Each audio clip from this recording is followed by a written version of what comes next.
आज जो मैं आपके लिए कचौरी लेकर आई हूँ ना, इसके लिए हमें मैदा यूज़ नहीं करना है। गेहूँ के आटे के साथ में इसको बनाएँगे, साथ में भुने चने की स्टफिंग बनाएँगे, जिससे कि ये जो कचौरी है वो थोड़ी-सी हेल्दी हो जाएँगी। और ये जो कचौरी है एकदम खस्ता, कुरकुरी और एकदम फूली-फूली बनती है, जैसे आप यहाँ देख भी रहे हो। तो उम्मीद रखती हूँ फ्रेंड्स आज की रेसिपी आपको पसंद आएगी। तो इसके लिए पहले हमें आटा लगाना है। तो आटे में मैंने यहाँ 2 कप लिया है गेहूँ का आटा, नॉर्मल वही आटा जिससे हम रोज़ रोटियाँ बनाते हैं। आप चाहो तो यहाँ पर आधा मैदा आधा आटा भी ले सकते हो।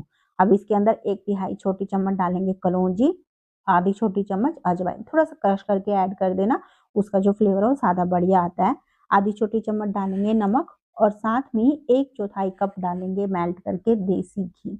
देसी घी डालने से जो कचौरी हैं वो एकदम खस्ता बनती हैं। अगर आपको एकदम कुरकुरी सी कचौरी पसंद है तो आप यहाँ ऑयल यूज़ कर सकते हो घी की जगह।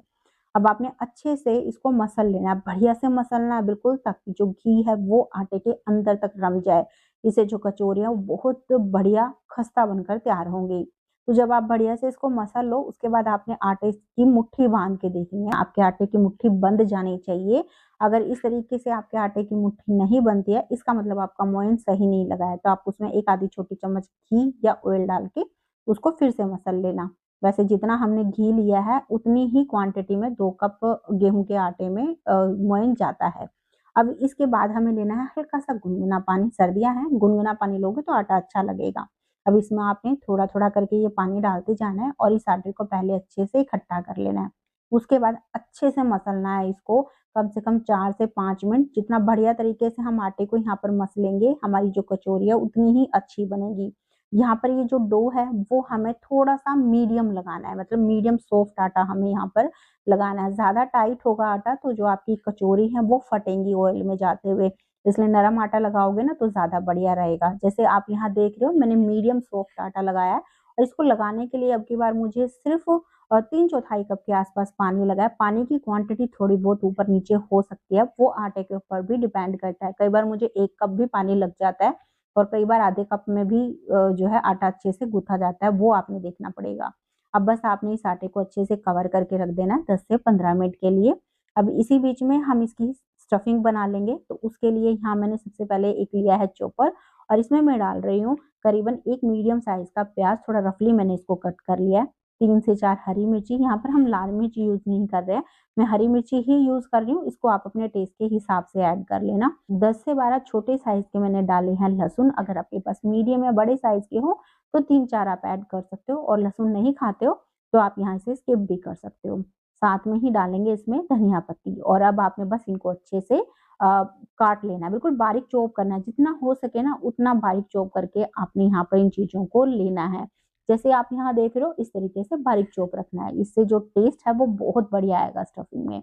तो अभी इसको हम बस एक बोल में ट्रांसफ़र कर लेंगे। साथ में इसके हम करीबन 1/4 छोटी चम्मच डालेंगे हींग, तो हींग आपने ज़रूर ऐड करना है, स्टफिंग में बहुत बढ़िया टेस्ट आता है हींग का। 1 छोटी चम्मच डालेंगे धनिया का पाउडर, आधी छोटी चम्मच कलौंजी, आधी छोटी चम्मच आमचूर का पाउडर। आमचूर पाउडर की जगह यहाँ पर नींबू का रस भी आप ले सकते हो। साथ में ही टेस्ट के हिसाब से डालेंगे नमक और अभी स्टफिंग को एक बहुत ही गज़ब का टेस्ट देने के लिए इसमें मैं डाल रही हूँ 2 छोटी चम्मच अचार का मसाला। यहाँ पर आपने चटपटे अचार का मसाला लेना है, मीठे का नहीं लेना, ये आपने ध्यान रखना है। आप कोई से भी अचार का ले सकते हो, कोई ज़रूरी नहीं है कि आम का या फिर मिर्ची का ही लेना है। बस ध्यान रखना है कि मीठे अचार का नहीं डालने हैं। साथ में 1 टेबलस्पून यहाँ पर सरसों का तेल डाल देंगे, कच्चा सरसों का तेल हमें यहाँ पर ऐड करना है। एक अच्छी सी बाइंडिंग देने के लिए ताकि कचौरी के अंदर भरने में हमें आसानी हो। अब इसके बाद मैंने 1 कप भुने चने का आटा लिया है। सिंपल जो भुने चने होते हैं मैंने छिलके के साथ में ही उसको पीस लिया था। आप चाहो तो छिलका उतार कर भी इसको पीस सकते हो या फिर इसे छान भी सकते हो। और अगर आपके पास सत्तू का आटा है तो आप सत्तू का आटा भी ले सकते हो। अब बस आपने अच्छे से सारी चीज़ों को यहाँ पर मिक्स कर लेना है। मिक्स करने के बाद आप थोड़ा-सा टेस्ट कर लेना, अगर नमक मिर्च आपको कम लगती है, तो आप यहाँ एडजस्ट कर लेना। तो ये हमारी चटपटी सी स्टफिंग अभी बिल्कुल तैयार हो गई। इधर आटे को भी मैंने 10 से 12 मिनट रख लिया है। तो बस इसको गूँथ के हम दोबारा से थोड़ा-सा स्मूथ बना लेंगे। उसके बाद इसका एक पोर्शन तोड़ना है और चिकनी सी लोई बना लेनी है। लोई का साइज़ आप अपनी पसंद के हिसाब से भी रख सकते हो, जैसे भी छोटे साइज़ में या बड़े साइज़ की आपने कचौरी बनानी है। तो यहाँ पर मैंने सारे आटे की एक बार लोइयाँ बना के रख ली ताकि आगे थोड़ी-सी आसानी हो। उसके बाद आप इन लोइयों को अच्छे से कपड़े से कवर करके रख देना ताकि ये ड्राई ना हो। अब आपने अंगूठे और उँगलियों से इस तरीके से दबाते हुए लोई को यहाँ पर फैलाना है। यहाँ पर मैंने हल्का-सा आटा लगाया है, पर ध्यान रखना ज़्यादा मत लगाना, ज़्यादा लगाओगे तो ये लोई अच्छे से बंद नहीं होगी और जब हम इसे ऑयल में डालेंगे तो ये खुल जाएगा हिस्सा। इसलिए कम आटा आपने इसके ऊपर लगाना है। हो सके तो स्किप ही कर देना, बिना आटे के ही आप यहाँ पर लोई को फैला देना।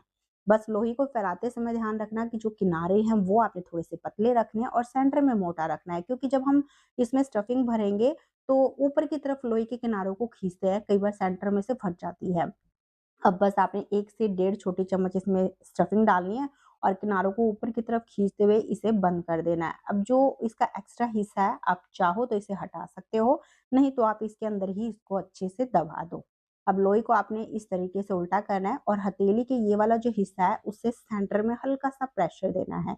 जैसे अब मैं वीडियो में आपको दिखा रही हूँ, इससे जो हमारी स्टफिंग है वो किनारों तक अच्छे से फैल जाएगी। दूसरी तरफ से भी पलटकर आपने सेंटर में हल्का-सा प्रेशर देते हुए इसको फैला देना है और जिस हिस्से को हमने सील किया है ना, वही वाले हिस्से पे आपने थोड़ा-सा ज़ोर ज़रूर देना है ताकि वो अच्छे से कचौरी के ऊपर सील हो जाए। तो इस तरीके से आपने सारी जो कचौरियाँ हैं ये बनाकर तैयार कर लेनी है। मैंने यहाँ 4-5 कचौरी पहले ही बना के रख ली हैं। अब इन्हें बस फ्राई करना है, तो उसके लिए भी मैंने तेल यहाँ पर गरम होने के लिए रख दिया था। कचौरियों को फ्राई होने के लिए बिल्कुल हल्का गरम तेल हमें चाहिए। जैसे आप यहाँ देख रहे हो, मैंने कचौरी डाली इसके साइड में, हल्के-हल्के बिल्कुल छोटे-छोटे बबल्स आपको नज़र आ रहे होंगे, तो बस ऐसा तेल हमें चाहिए।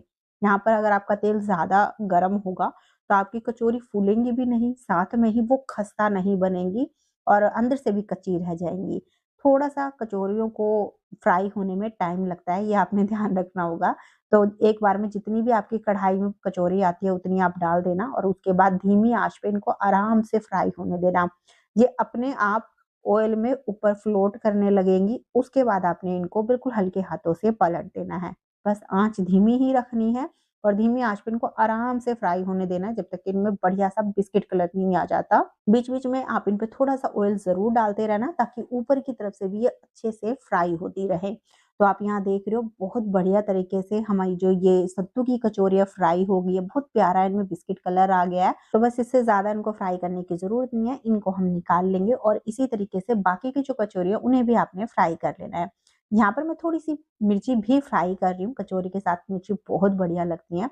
तो आपने मिर्ची को फ्राई करते इसमें ध्यान रखना है, चीरा ज़रूर लगा लेना है, क्योंकि जैसे ही आपने साबुत मिर्ची डाली वो तेल में एकदम से फट जाएगी, तो ध्यान रखना है इस चीज़ का। आप इस कचौरी को अपनी मनपसंद किसी भी चटनी के साथ खा सकते हो, बहुत ही टेस्टी ये लगती हैं। आटे की हैं इसका मतलब ये नहीं है कि ये सिर्फ हेल्दी-हेल्दी हैं, टेस्टी नहीं होंगी, टेस्टी भी उतनी ही ज़्यादा है, उतनी ही ज़्यादा खस्ता और कुरकुरी बनती है जैसे मैदे की कचौरी होती है। यहाँ पर मैं आपको कचौरी दिखा भी रही हूँ तोड़ के, मेरे तोड़ने से आपको अंदाज़ा लग ही रहा होगा कि बहुत ही खस्ता और कुरकुरी हमारे यहाँ पर ये सत्तू की कचौरी बनी है। आप स्टफिंग देख सकते हो, बिल्कुल अंदर किनारे-किनारे तक इसकी स्टफिंग फैली हुई है। तो बहुत ही टेस्टी ये बनती है फ्रेंड्स, एक बार आप ज़रूर बनाना और जब आप बना लो ना अपना फीडबैक मेरे साथ ज़रूर शेयर करना। मैं उम्मीद रखती हूँ आज की रेसिपी आपको पसंद आई है, अच्छी लगी है तो लाइक ज़रूर करना, साथ में कमेंट भी करना, क्योंकि आपके लाइक और कमेंट से मुझे बहुत मोटिवेशन मिलता है। अगर आपको ऐसी ही ईज़ी रेसिपी पसंद है जो आप आसानी से घर पे बना सको, तो चैनल को सब्सक्राइब भी कर लेना। तो चलिए फिर मिलते हैं आपसे एक नई रेसिपी के साथ।